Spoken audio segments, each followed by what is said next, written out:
Next हम लोग देखने वाले हैं बहुत ही important topic female reproductive system का ओओजेनेसिस या oogenesis। जो आप प्रोनाउंस कर लें ओओजेनेसिस या oogenesis, आप जो प्रोनाउंस करना चाहते हैं। बहुत ही इंपॉर्टेंट टॉपिक है फर्स्ट ईयर में फिजियोलॉजी के लिए, थर्ड ईयर में गायनेकोलॉजी के लिए, कॉम्पिटिटिव एग्जाम से भी आपको यहां से क्वेश्चन मिलेंगे और आपका क्लिनिकल कॉन्सेप्ट भी यहां से क्लियर होगा। तो oogenesis क्या होता है आपको याद रखना है। oogenesis फीमेल की बॉडी में वन एंड ओनली कहां होती है? ओवरी में। फीमेल गोनेट का नाम क्या होता है? ओवरी। तो oogenesis जो है एग्जैक्टली या oogenesis जो है एग्जैक्टली कहां होती है? फीमेल की ओवरी में होती है। कहां होती है? फीमेल की ओवरी में होती है। एग्जैक्टली इसका काम क्या है? इसका काम यह है कि उगोनिया से ओवम, मेच्योर ओवम बनाना। उगोनिया से मेच्योर ओवम का बनना। उगोनिया सेल से मेच्योर ओवम सेल का बनना या उगोनिया से ओवम का बनना। ये जो प्रोसेस है, ये जो पूरी की पूरी प्रोसेस है, इसे हम बोलते हैं oogenesis बोलते हैं या oogenesis बोलेंगे, जो काय में होती है? ओवरी में होती है। तो वेरी इंपॉर्टेंट डेफिनेशन में क्या है आपको याद रखना है? Formation of mature ovum from oogonia in female ovary called oogenesis। ठीक है, तो formation of mature ovum from oogonia या ओगोनिया भी बोल सकते हैं, इन ओवरी कॉल्ड क्या बोलेंगे? oogenesis। oogenesis जो है आपको बता दें दो टाइप में, ऐसे हम oogenesis को हम डिवाइड कर सकते हैं दो पार्ट में, क्योंकि oogenesis जो है आपको दो पार्ट में मिलेगी। बर्थ से पहले, बेबी गर्ल के बर्थ से पहले और बेबी गर्ल के बर्थ के बाद। जो बेबी गर्ल है उसके बर्थ से पहले मतलब ड्यूरिंग इंट्रायूट्राइन लाइफ oogenesis होती है वाली, और बर्थ के बाद जो oogenesis होती है। तो हम दो पार्ट में डिवाइड कर सकते हैं। पूरी oogenesis आप इंपॉर्टेंटली याद रख लें, जिस दिन डिसाइड हो गया कि वो बेबी गर्ल है उसी दिन आप समझ जाइए उसके बाद, उसके कुछ दिनों के बाद वहां पर oogenesis चालू हो जाती है और वहां से चालू होती है और डिलीवरी के बाद, बर्थ के बाद, प्यूबर्टी के टाइम, मिनार्की के टाइम आपको ऐसा फिर आगे की ओर आपको कंप्लीटली जो ओवम का डेवलपमेंट मिलता है। तो कंप्लीट oogenesis जो है हम कहेंगे वो कहां से स्टार्ट होती है? इंट्रायूट्राइन लाइफ से स्टार्ट होती है। तो ड्यूरिंग इंट्रायूट्राइन लाइफ oogenesis कैसी है, और डिलीवरी के बाद, आफ्टर बर्थ के बाद oogenesis कैसी है। मतलब पूरी एक ही है लेकिन उसके दो पार्ट है, डिलीवरी के पहले और डिलीवरी के बाद। तो दो पार्ट में डिवाइड कर दी हमने। बिफोर बर्थ oogenesis या बोलेंगे इंट्रायूट्राइन लाइफ oogenesis, या बोलेंगे प्रीनेटल डेवलपमेंट ऑफ या प्रीनेटल oogenesis या एम्ब्रियोनिक लाइफ oogenesis। ठीक है, बिफोर बर्थ, ठीक है, intrauterine life, embryonic life, prenatal oogenesis बोलेंगे। और दूसरी होती है after birth oogenesis, postnatal life बोल देंगे या पोस्टनेटल डेवलपमेंट। ठीक है, तो डिलीवरी से पहले मतलब इंट्रायूट्राइन लाइफ में oogenesis के क्या स्टेप्स हैं एंड डिलीवरी के बाद। तो वेरी वेरी इंपॉर्टेंट रखना है, आपके इंट्रायूट्राइन लाइफ से oogenesis चालू हो जाती है, आपकी बर्थ के बाद नहीं, पहले से चालू हो जाती है। पहले के जो इंट्रायूट्राइन लाइफ में कैसी होती है वो आज हम लोग देखेंगे, और जो बर्थ के बाद है उसको हम नेक्स्ट वीडियो में देखने वाले हैं। तो आज का जो हमारा पूरा कंप्लीट कॉन्सेप्ट रहेगा ड्यूरिंग इंट्रायूट्राइन लाइफ, एक बेबी गर्ल के अंदर जो oogenesis कैसे होती है। आपको बता दूं मैं कि जैसे ही ओवम और स्पर्म क्या होते हैं, आपस में मिलते हैं। ओवम और स्पर्म मिलते हैं और उसी दिन डिसाइड हो जाता है, उसी दिन जैसे वो मिले और डिसाइड हो जाएगा कि वो बेबी बॉय है या बेबी गर्ल है, बेबी बॉय है या बेबी गर्ल है। क्योंकि आपके ओवम के पास क्रोमोसोम होगा और आप जो वहां पर स्पर्म आने वाला उसके पास क्रोमोसोम होगा, और जैसे स्पर्म क्रोमोसोम से जुड़ेगा या जैसे स्पर्म क्रोमोसोम को क्या करेगा, फर्टिलाइज करेगा, जैसे ओवम को ये स्पर्म फर्टिलाइज करेगा, तो ये मान लीजिए आपका ओवम है और ये आपका स्पर्म है, ठीक है। तो इसके पास भी क्रोमोसोम है, इसके पास 23 क्रोमोसोम है और इसके पास भी 23 क्रोमोसोम है, और जैसे ही इसको ये पेनिट्रेट करेगा तो ये अपना क्रोमोसोम यहां दे देगा, ठीक है। और जो यहां पर फाइनली क्रोमोसोम आपको मिलेगा वो क्रोमोसोम ही क्या करेगा, बेबी बॉय डिसाइड करेगा या बेबी गर्ल डिसाइड करेगा। यहीं पर डिसाइड हो जाता है कि वो बेबी बॉय है या बेबी गर्ल है। तो आपको इंपॉर्टेंटली याद रखना है कि यहां पर जो आपके स्पर्म से जो 23 क्रोमोसोम आ रहे हैं वो क्या होंगे, यहां पर आएंगे। तो इसके पास एक्स क्रोमोसोम जो होगा वो तो है ही, लेकिन जो 23 क्रोमोसोम स्पर्म से आ रहे हैं यदि वो भी एक्स क्रोमोसोम दे रहा है तो यहां पर एक्स एक्स क्रोमोसोम हो जाएंगे, मतलब बेबी गर्ल यहां पर होगा। और यदि मान लेते हैं इसमें जो क्रोमोसोम वाई आ जाता है और यहां पर फाइनली एक्स वाई क्रोमोसोम का हो रहा है कॉन्सेप्ट, तो ये होगा बेबी बॉय। तो जिस दिन फर्टिलाइजेशन होता है, जिस दिन ओवम से स्पर्म मिलता है और स्पर्म जो क्रोमेटिक मटेरियल देगा, जो क्रोमोसोम देगा, एक्स वाला देगा या वाई वाला देगा, उस पर डिपेंड करती है। वो एक्स वाले क्रोमोसोम को ओवम के अंदर छोड़ेगा तो बेबी बॉय हो जाएगा, और एक्स वाला देगा तो बेबी गर्ल हो जाएगा, और वाई वाला देगा तो बेबी बॉय हो जाएगा। इंपॉर्टेंटली आपको ये याद रखना है, ठीक है। तो उस दिन डिसाइड हो जाता है कि बेबी बॉय है या बेबी गर्ल है, क्योंकि क्रोमोसोमल मटेरियल के बेस पे ही आगे फिर फर्दर डेवलपमेंट होता है, ठीक। तो ये आपके दिमाग में होना चाहिए। तो यदि जैसे हम मानते हैं स्पर्म मिला और उसने एक्स क्रोमोसोम दिया और इसमें एक्स एक्स क्रोमोसोम फाइनली मिला और वहां पर हमको क्या मिल गई, बेबी गर्ल मिल गई। जैसे बेबी गर्ल फर्टिलाइज हो गया, फर्टिलाइज होने के बाद वो जो आपका ओवम है वो मूव होकर कहां पहुंचेगा, आपके यूट्रस में पहुंचेगा और वहां पर अपना डेवलपमेंट चालू करेगा। और डेवलपमेंट चालू करेगा तो इन अर्ली एम्ब्रियोनिक लाइफ, मतलब 4th week of intrauterine life, जब 4th week of intrauterine life होती है, 4th week of intrauterine life का जब वो बेबी गर्ल होती है या बेबी गर्ल जो आगे जाके बेबी गर्ल बनने वाली है, जब उसकी 4th वीक की, 4 वीक की या 1 महीने की इंट्रायूट्राइन लाइफ होती है, तब उसके yolk sac, wall of yolk sac में पहली बार, वॉल ऑफ यॉर्क सैक में पहली बार वहां पर एक important cell, first primordial germ cell, first primordial germ cell या primitive cell germ cells, first पहली बार प्रीमॉर्डियल जर्म सेल्स वहां पर अपेयर होती है। 4th week of intrauterine life में यदि वो बेबी गर्ल है तो उसके 4th week of intrauterine life में फर्स्ट टाइम या first primordial germ cell appear होती है यॉर्क सैक में, और वहां पर क्या करती है, वो जो प्रीमॉर्डियल सेल्स है मल्टीप्लाई करती है, और मल्टीप्लाई करने के लिए जो प्रोसेस यूज करती है उस प्रोसेस का नाम है माइटोटिक। कौन सी है, माइटोटिक, या माइटोटिकली वो क्या करती है, माइटोटिक डिवीजन, मियोसिस होता है, माइटोटिक होता है, यहां पर माइटोटिक डिवीजन के द्वारा क्या करती है, माइटोटिक डिवीजन की हेल्प से ये मल्टीप्लाई करती है। यॉर्क सैक के वॉल पे पहली बार प्रीमॉर्डियल आपको जर्म सेल्स मिलती हैं, और ये प्रीमॉर्डियल जर्म सेल्स क्या करती हैं, उस यॉर्क सैक की वॉल में प्रोलिफरेट करती हैं, क्या करती हैं, मल्टीप्लाई करती हैं बाय माइटोटिकली या माइटोटिक डिवीजन के द्वारा, और मल्टीप्लाई करती हैं और साथ में वहां से माइग्रेट होती हैं टूवर्ड फीमेल गोनेड या एम्ब्रियोनिक ओवरी।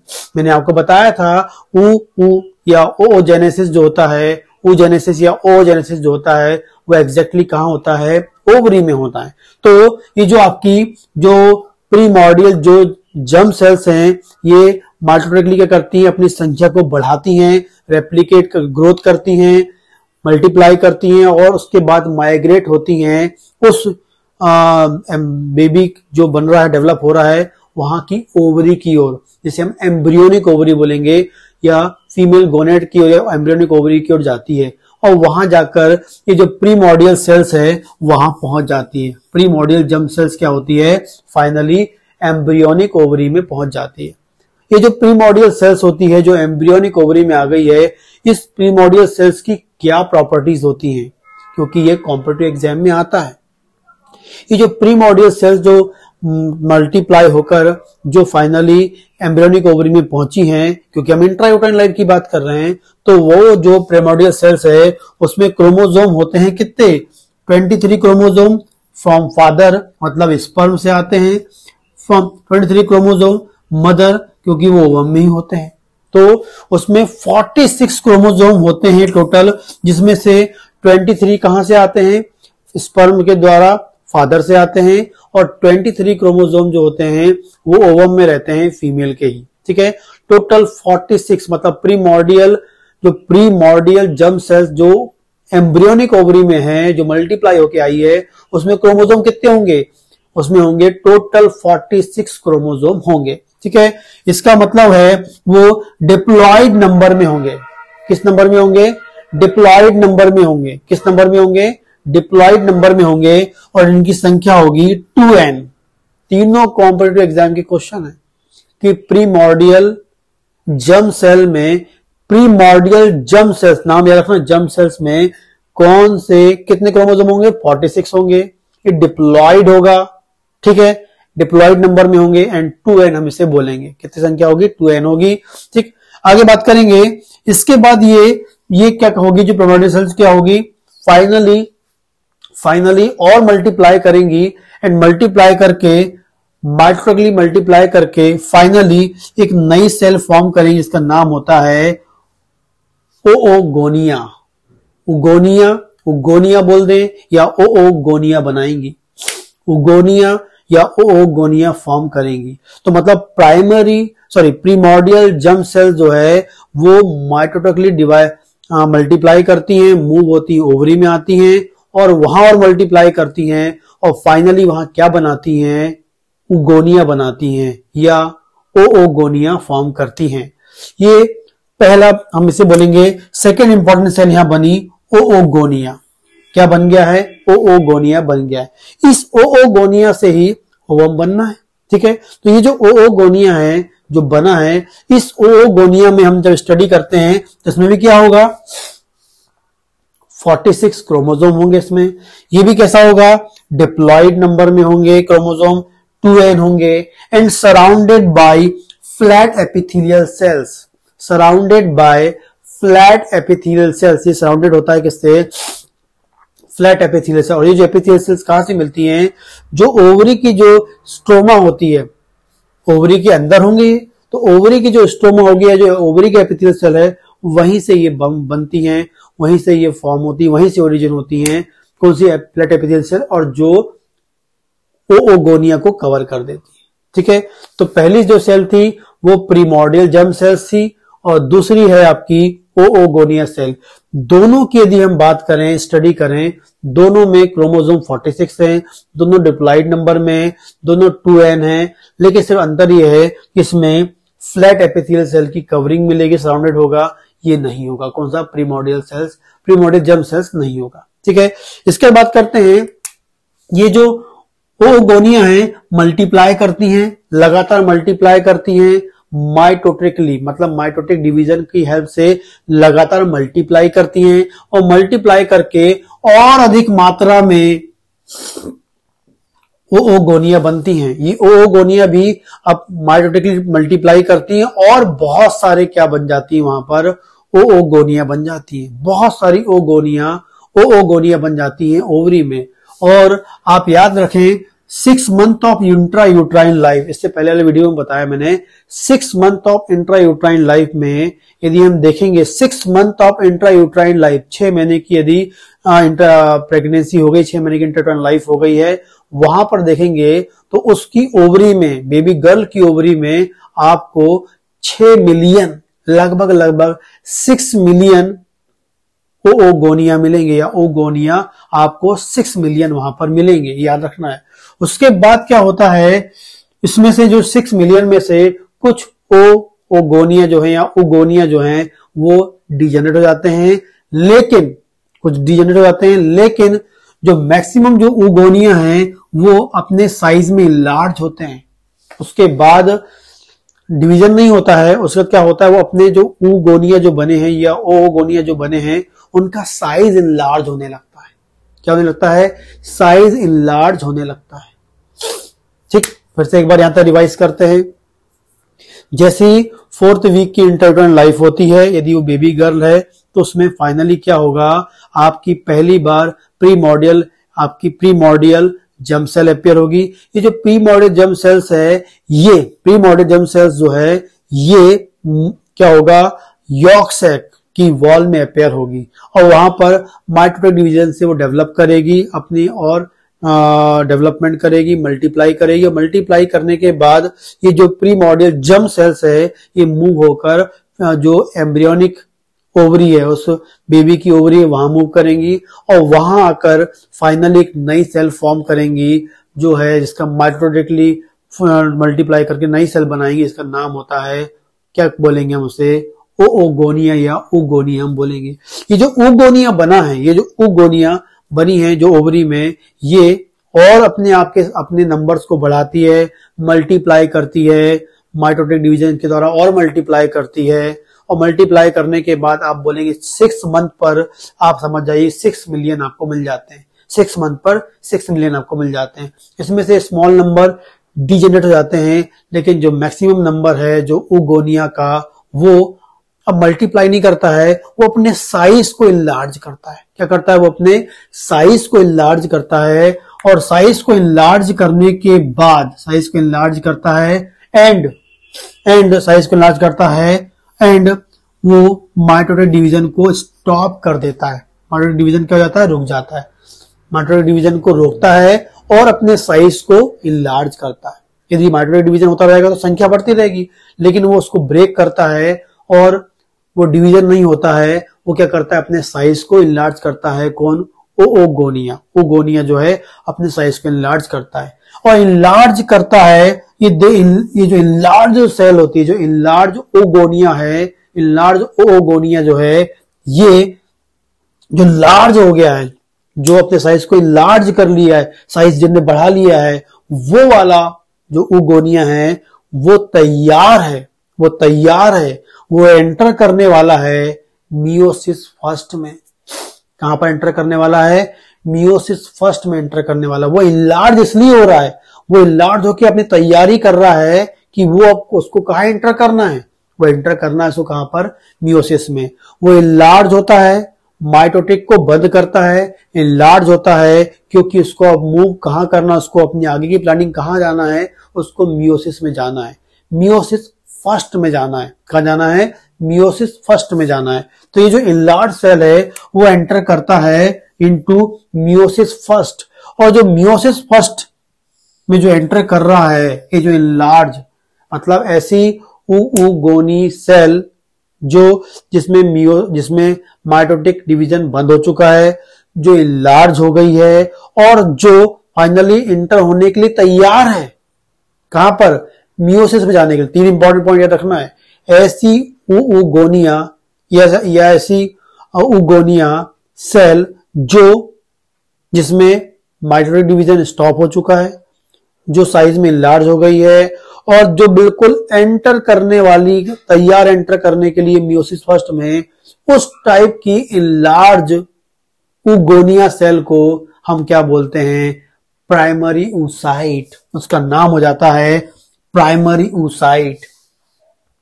ऐसा ओगोनिया सेल जिसमें माइटोटिक डिवीजन रुक गई है, साइज में इनलार्ज हो गई है और वो मियोसिस फर्स्ट में एंटर करने ही वाली है या तैयार बैठी हुई है, उस सेल को हम एग्जैक्टली उसका नाम हो जाएगा प्राइमरी oocyte। तो पहली थी प्रीमोर्डियल जर्म सेल, दूसरी उससे बनी उगोनिया और तीसरा उगोनिया से क्या बना, प्राइमरी oocyte बना।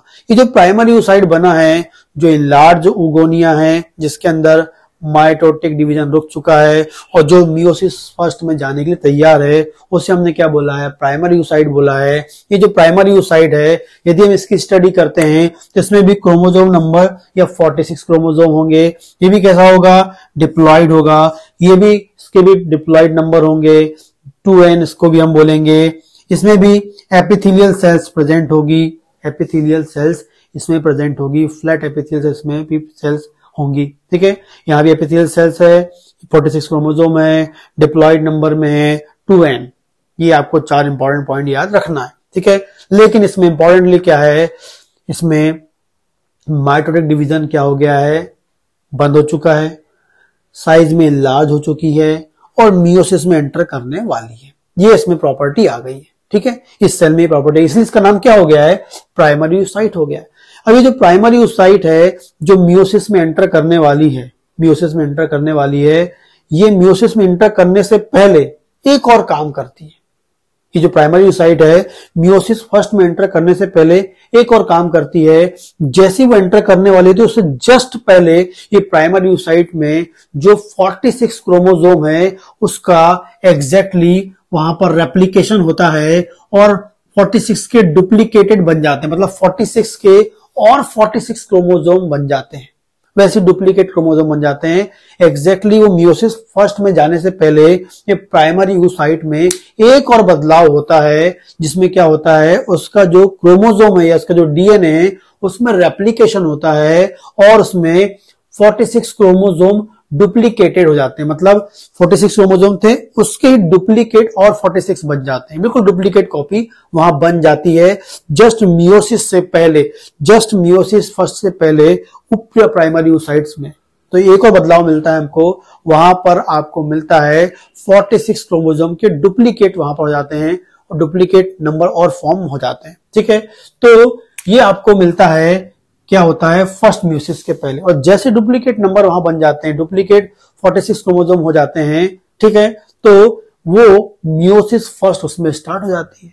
कैसी होती है, जैसे डुप्लीकेट नंबर फॉर्म हुए तो 46 क्रोमोसोम के, वहां पर मियोसिस फर्स्ट स्टार्ट हो जाती है, स्टार्ट मियोसिस फर्स्ट। और जैसे मियोसिस फर्स्ट स्टार्ट होती है तो उसकी पहली फेज होती है, पहली स्टेज होती है मियोसिस फर्स्ट की, जिसका नाम होता है प्रोफेज, जिसे हम बोलते हैं प्रोफेज। तो जैसी मियोसिस फर्स्ट स्टार्ट होती है और मियोसिस फर्स्ट स्टार्ट होने के बाद उसकी जो पहली स्टेज है प्रोफेज वो स्टार्ट होती है। और जैसी प्रोफेज स्टेज में वो आता है, जो प्राइमरी oocyte जिसमें मियोसिस फर्स्ट स्टार्ट हो गई है, मतलब मियोसिस फर्स्ट की जो प्रोफेज स्टेज वो हो रही है या हो गई है या हो रही है, जैसी वो स्टार्ट होती है या वो जैसी प्रोफेज स्टेज में आता है, मियोसिस फर्स्ट की प्रोफेज स्टेज में आता है, जैसी प्रोफेज स्टेज में आता है कोई प्राइमरी oocyte, वो स्टेज में पहुंचते ही साथ, जैसे ही पहुंचेगा और वहां पहुंचते ही साथ मियोसिस फर्स्ट रुक जाती है। मियोसिस फर्स्ट में एंटर कर लिया, मियोसिस फर्स्ट स्टार्ट हो गई, उसकी प्रोफेज स्टेज भी आ गई और जैसी प्रोफेज स्टेज आती है और उसकी जो मियोसिस फर्स्ट की जो आगे की स्टेज है वो नहीं हो पाती है।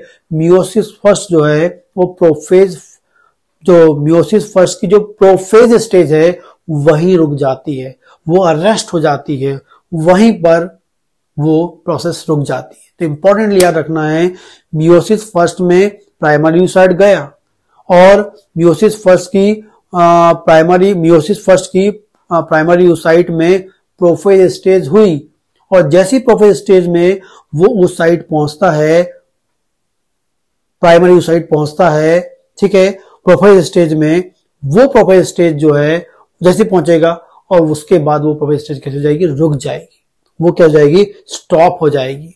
तो मियोसिस फर्स्ट में एंटर तो किया लेकिन कहां रुक गया वो प्राइमरी oocyte, उसकी जो डेवलपमेंट कहां रुक गई, वो रुक गई prophase stage of meiosis first में, prophase stage of meiosis first में रुक जाती है। ठीक है, इंपॉर्टेंटली याद रखना है, no further growth, no further stage आपको मिलती है। ठीक है, तो ये जो आपको फोर्थ नंबर का जो आप कह सकते हैं, आप सेल बोलेंगे, ऐसी सेल, ऐसी प्राइमरी oocyte सेल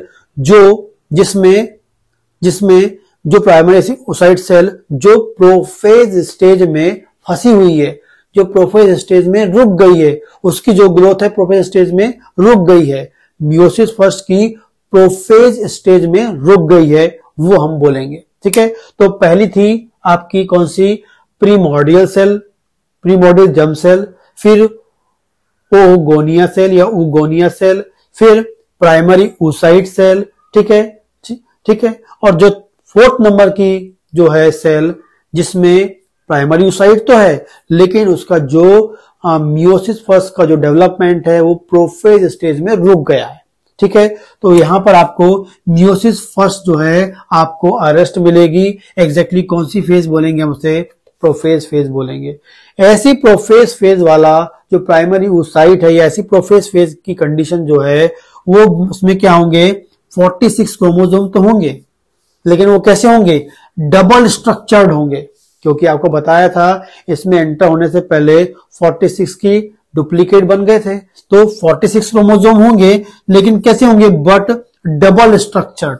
तो प्राइमरी oocyte मियोसिस फर्स्ट से पहले कैसा था आपको बताया था, क्रोमोसोम 46 है, वो डिप्लॉइड थे, लेकिन यहां पर क्या है, 46 क्रोमोसोम है लेकिन डबल स्ट्रक्चर है, डिप्लॉइड है, लेकिन 4n यहां पर क्या था, 2n है, ये कैसा है, 4n है। ऐसा प्राइमरी oocyte जो प्रोफेज स्टेज में फंसा हुआ है उसमें जो क्रोमोसोम नंबर कैसे होंगे, हम क्या बोलेंगे, 4n, और जो नॉर्मल है जो पहले का है उसमें 2n। ठीक है, तो इंपॉर्टेंटली आपको याद रखना है क्रोमोसोम 46 ही है, डिप्लॉइड नेचर के ही हैं, लेकिन डबल स्ट्रक्चर्ड हैं, क्योंकि कॉपी बन चुकी थी, डुप्लीकेट कॉपी बन चुकी थी, इसलिए कैसा है, 4n है। और जहां पर आपको डुप्लीकेट कॉपी वाला क्रोमोसोम मिलता है या डबल स्ट्रक्चर क्रोमोसोम मिल रहा है, उसी स्टेज का एक और नाम होता है diplotene stage. Very very important, याद रखना है,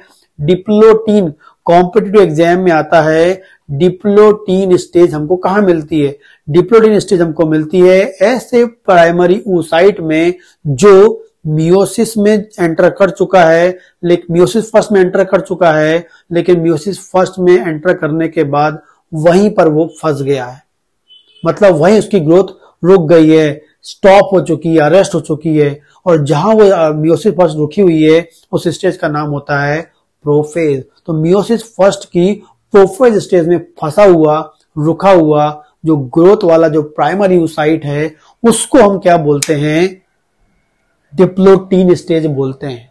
क्या बोलते हैं, डिप्लोटीन स्टेज बोलते हैं। इसमें 4n होगा, डिप्लॉइड होगा, डबल स्ट्रक्चर्ड क्या होगा, वो इसका 46 क्रोमोसोम होंगे, वो डबल स्ट्रक्चर्ड होंगे, 46 क्रोमोसोम लेकिन कैसे होंगे, डबल स्ट्रक्चर्ड होंगे। इंपॉर्टेंटली याद रखना है। ठीक है, इसके बाद इंपॉर्टेंट पॉइंट एक और चीज रखना है, no further stage of meiosis first, उसके बाद उसमें कोई भी मियोसिस फर्स्ट की कोई भी आगे की प्रोफेज के आगे की जो स्टेज होती है मियोसिस फर्स्ट की वो नहीं होगी, वहीं वो फंसा रहेगा। कब तक, टिल प्यूबर्टी, जब तक के प्यूबर्टी स्टेज नहीं आती है उस बच्ची की, मतलब जन्म के बाद 10 साल, क्योंकि 10 साल से स्टार्ट होती है प्यूबर्टी स्टेज, क्योंकि प्यूबर्टी एक ड्यूरेशन होता है जिसमें बदलाव होते हैं, उसमें एक ये भी बदलाव होता है और वो होता है 10 साल से चालू होता है, 10, 11, 12, 13, कई में 11 साल चालू होता है, 11, 12, 13 ऐसा होता है। तो ये समझ जाइए कि ओवरी के अंदर ये जो प्राइमरी oocytes हैं, ओवरी के अंदर जो प्राइमरी oocytes हैं वो प्रोफेज स्टेज में ग्रोथ वहां फंसी हुई है, रुकी हुई है, स्टॉप है, अरेस्ट है, वो वहां से बिल्कुल वैसे का वैसे ही प्राइमरी oocyte जो होता है 10 साल की उम्र तक बिल्कुल वैसा के वैसा रहता है। नो चेंजेस, उसमें कोई बदलाव नहीं होता है। जो वहां बन चुका है वैसा का वैसा ही आपको 10 साल तक रहेगा और 10 साल के बाद फिर उसमें बदलाव होगा। मियोसिस फर्स्ट की जो आगे की स्टेप्स होंगी on the influence of hormones, FSH-LH hormones की इन्फ्लुएंस में 10 साल के बाद, जब 10 साल की हो जाएगी बच्ची की, बेबी गर्ल की, तब वो उसमें बदलाव होगा। तो इंपॉर्टेंट पॉइंट याद रखना है कि यहां पर ये अरेस्ट है प्रोफेज स्टेज में। आपको जो प्राइमरी oocyte है वो कौन सी स्टेज वाला मिलेगा? मियोसिस फर्स्ट का प्रोफेज स्टेज वाला मिलेगा। ठीक, इंपॉर्टेंट पॉइंट आपको याद रखना है। 46 क्रोमोसोम है, डबल स्ट्रक्चर है, डिप्लॉयड है, 4n है, डिप्लोटिंग स्टेज हम बोलते हैं। नो फर्दर ग्रोथ हमको यहां पर मिलती है। ठीक है, आगे बात करते हैं। ये जो ऑल प्राइमरी oocytes हैं, ऑल प्राइमरी oocytes जो प्रोफेज स्टेज में फंसे हुए हैं, यदि इनके चारों तरफ एक फ्लैट एपिथेलियल सेल की कवरिंग बन जाती है, उसके बाद क्या बनती है? उसमें फ्लैट एपिथेलियल सेल्स की कवरिंग बन जाती है। ठीक है, फ्लैट एपिथेलियल सेल की कवरिंग बन जाती है और इसको हम क्या बोलेंगे? प्रीमॉर्डियल फॉलिकल। एग्जैक्टली इसका नाम क्या होगा? प्रीमॉर्डियल फॉलिकल। मतलब जो बेबी गर्ल डिलीवरी होके बाहर आने वाली है और जब उसकी ओवरी होगी, उस ओवरी के अंदर जो हमको जो सेल मिलेंगी वो कौन सी सेल, उनका सेल का नाम क्या होगा? प्रीमॉर्डियल फॉलिकल्स। ये प्रीमॉर्डियल फॉलिकल्स हैं, ये प्रीमॉर्डियल जर्म सेल्स हैं। प्रीमॉर्डियल जर्म सेल्स पहली सेल है, प्रीमॉर्डियल फॉलिकल बाद वाली है। ऐसा प्राइमरी oocyte जो एपिथेलियल सेल की कवरिंग उसमें मिलेगी हमको, उस टाइप की प्राइमरी oocyte। प्राइमरी oocyte वो होना चाहिए जिसमें डिप्लोटिन स्टेज है, जो आपको बता चुका हूं मैंने, प्रोफेज में फंसा हुआ है और इसमें एपिथेलियल सेल की कवरिंग है, वो आपको बोलेगा प्रीमॉर्डियल फॉलिकल कहलाएगा। ठीक है, तो आपने प्रीमॉर्डियल जर्म सेल देखा, ऊगोनिया देखा, प्राइमरी oocyte देखा, प्रोफेज वाला oocyte देखा और प्रीमॉर्डियल वाला, प्रीमॉर्डियल फॉलिकल जिसे हम बोल रहे हैं वाला भी oocyte देख रहे हैं। इसका हम स्टडी करेंगे तो ये भी 46 क्रोमोसोम होंगे, डबल स्ट्रक्चर होंगे, डिप्लॉयड होंगे, 4n होगा, डिप्लोटीन होगा और फ्लैट सेल से कवर होगा। मतलब जो प्रोफेज में फंसा हुआ प्राइमरी oocyte है या प्रीमॉर्डियल फॉलिकल वाला जो प्राइमरी oocyte है, दोनों का स्ट्रक्चर अंदर से लगभग बिल्कुल सेम है। सभी अंतर है कि इसमें एपिथेलियल सेल की कवरिंग है और इसमें एपिथेलियल सेल की कवरिंग आपको नहीं मिल रही है। ठीक है, तो इस प्रकार से ये फाइनली आपका इंट्रायूट्राइन लाइफ के अंदर oogenesis है। oogenesis जो है इंट्रायूट्राइन लाइफ में होती है। तो इन शॉर्ट एक बार देखें, आपकी प्रीमॉर्डियल जर्म सेल, फिर ऊगोनिया, ऊगोनिया से प्राइमरी oocyte, प्राइमरी oocyte से प्रोफेज में अरेस्ट वाला oocyte एंड फाइनली क्या बनेगा? प्रीमॉर्डियल फॉलिकल। ये 5 स्टेज यहां पर ऊगोनिया की oogenesis या oogenesis या oogenesis की ये 5 इंपॉर्टेंट स्टेप्स आपको यहां पर मिलती हैं। और इसके बाद ये स्टेप जो फाइनली प्रीमॉर्डियल फॉलिकल वाली जो स्टेप हो जाती है, यहां से 10 साल की उम्र तक बच्चे की, बेबी गर्ल की जन्म की 10 साल तक, वहां तक कोई बदलाव नहीं होता है। उसके बाद जब प्यूबर्टी स्टेज चालू होती है तब इसमें बदलाव होता है। तो हम देखेंगे कि प्यूबर्टी स्टेज में क्या बदलाव होता है, वो आगे नेक्स्ट वीडियो में लोग पढ़ने वाले हैं। और इंपॉर्टेंट आपको बता दूं, आफ्टर बर्थ के बाद बेबी गर्ल के बर्थ के बाद आपको oogonia या oogonia नहीं, कोई भी oogonia नहीं होता है। oogonia एब्सेंट होता है। वेरी इंपॉर्टेंट याद रखना है, बर्थ के बाद कोई भी oogonia नहीं मिलता है या oogonia नहीं मिलता है, एब्सेंट होता है। ठीक है, क्योंकि वो तो यहीं से डेवलप हो चुके हैं प्राइमरी oocyte में, इंट्रायूट्राइन लाइफ में। तो बर्थ के बाद no oogonia, no new formation of primary oocyte, कोई प्राइमरी oocyte नहीं बनता है, कोई प्राइमरी oocyte नहीं बनता है। एंड फीमेल ओवरी जो है वो बॉर्न करती है, फीमेल ओवरी जो बेबी गर्ल बॉर्न होती है, जिसमें प्रीमॉर्डियल फॉलिकल्स जो है, एग्जैक्टली आप बोलेंगे वो वाले जो फॉलिकल या ये प्राइमरी oocyte जो एपिथेलियल सेल से कवर वाले हैं, जिसे हम प्री मॉडल फॉलिकल बोल रहे हैं, ये करीब करीब वो 2 मिलियन लेके होती हैं।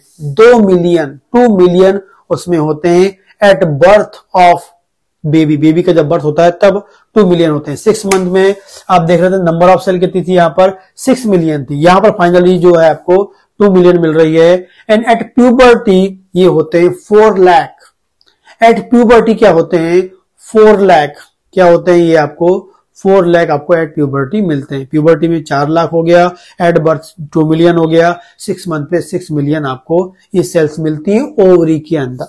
ठीक, अब आगे जो बर्थ के बाद मतलब प्यूबर्टी के टाइम में ये जो मियोसिस फर्स्ट यहां फंसा हुआ है, उसका जो प्रोफेज सिस्टम फंसी हुई है, वहां से फर्दर जो डेवलपमेंट होगा वो हम लोग देखेंगे कब, ड्यूरिंग प्यूबर्टी या बर्थ के बाद जो ओजेनेसिस या ओजेनेसिस होने वाली है, उसकी क्या स्टेप्स हैं वो हम लोग नेक्स्ट वीडियो में देखने वाले हैं।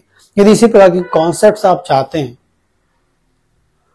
फिजियोलॉजी की बात करें, पैथोलॉजी की बात करें, गायनेकोलॉजी की बात करें, उसके लिए आप मेरे कोर्स ज्वाइन कर सकते हैं।